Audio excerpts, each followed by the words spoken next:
Bă, eu ca cu stroica. Apșicați cu stroica. Să fac răsor, stării, să ridic. Să bani de oi.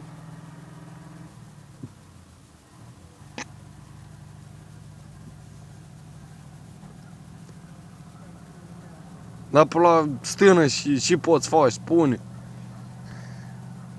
Să rnesc. Să-i pasc, să le aduc și duc. Să le mulc, Le tunzi. stund. Să le ca pic ca mâini. Așa.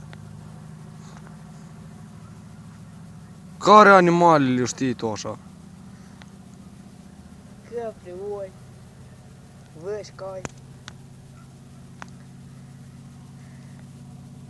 Câini, mâniți.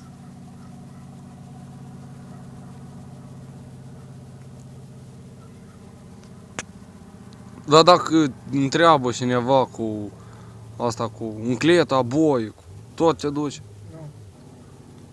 Nu, Numai cu stroica și la oi, da? da. Așa. Dar dacă stâna cu var s-o dai, tot cu banii ăștia? Și cât vrei tu pe lună? 1000 lei pe lună. Dar dacă te pune să dai stâna cu var, Nu, da. tot în banii ăștia? Și 5.000 de acum. Așa, așa. Și dai și stâna cu var. Da. Și ce vrei să devii tu în viață? Șofer, Pe mașini mari? leboi. Bun. Spune de unde ești.